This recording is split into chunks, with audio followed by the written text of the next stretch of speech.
Now, if you're willing to live with some restrictions to normal private pilot privileges, you do not have to go to a designated aviation medical examiner, an AME, every few years to get an aviation medical.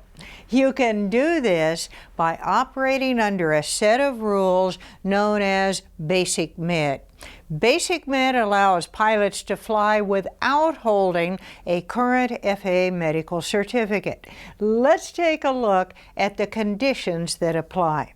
First, there are some basic aircraft limitations.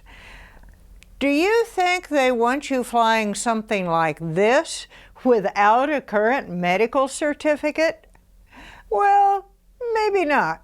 So for you to operate under BasicMed, your aircraft has to be certificated with no more than 6 seats. Now, what if you fly a 9-seater?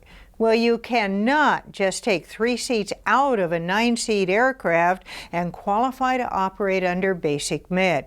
The aircraft has to be legally limited by its design to 6 or fewer seats.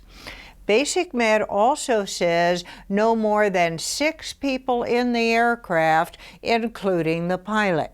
In addition, the aircraft must have a maximum certificated takeoff weight of 6,000 pounds or less. It doesn't matter how many engines the aircraft has, whether they're piston or turbine engines, what the horsepower is, whether it has retractable gear or is pressurized. In fact, it doesn't even have to be an airplane at all. It could be a helicopter. Now, you can fly either VFR or IFR up to and including 18,000 feet.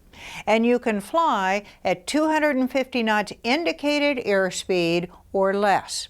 It's okay if the aircraft is capable of flying faster than 250 knots, but you can't exceed 250 knots if you're operating under BasicMed.